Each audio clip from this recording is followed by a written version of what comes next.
Welcome, soldiers of a Special Forces unit of the National Guard of Ukraine have broken a Russian military convoy, destroying 3 tanks and 2 infantry fighting vehicles.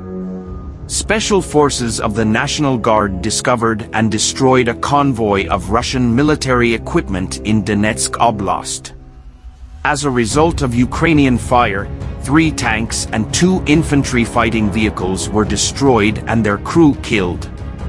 The National Guard noted that the Guardsmen had conducted a quick and effective attack using an anti-tank missile complex and dropping shells from UAVs from the air.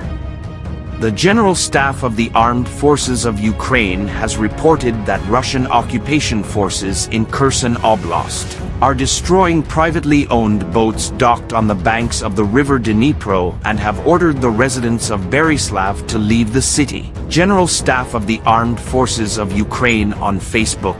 Russian occupation forces are continuing to grossly violate the laws and customs of war in relation to civilians in Ukraine.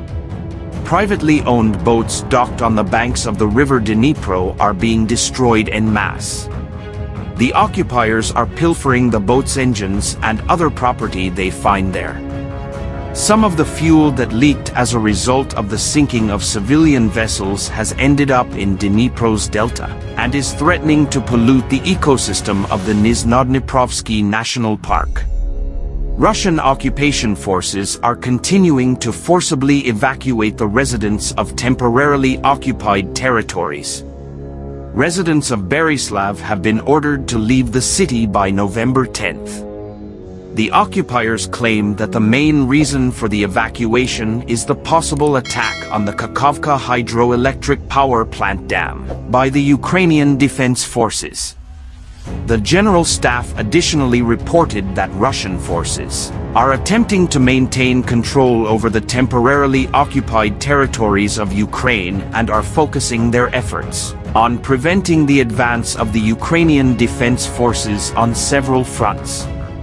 Over the course of today, Russian forces carried out 3 missile strikes and 3 airstrikes, as well as over 5 attacks using multiple launch rocket systems, MLRS.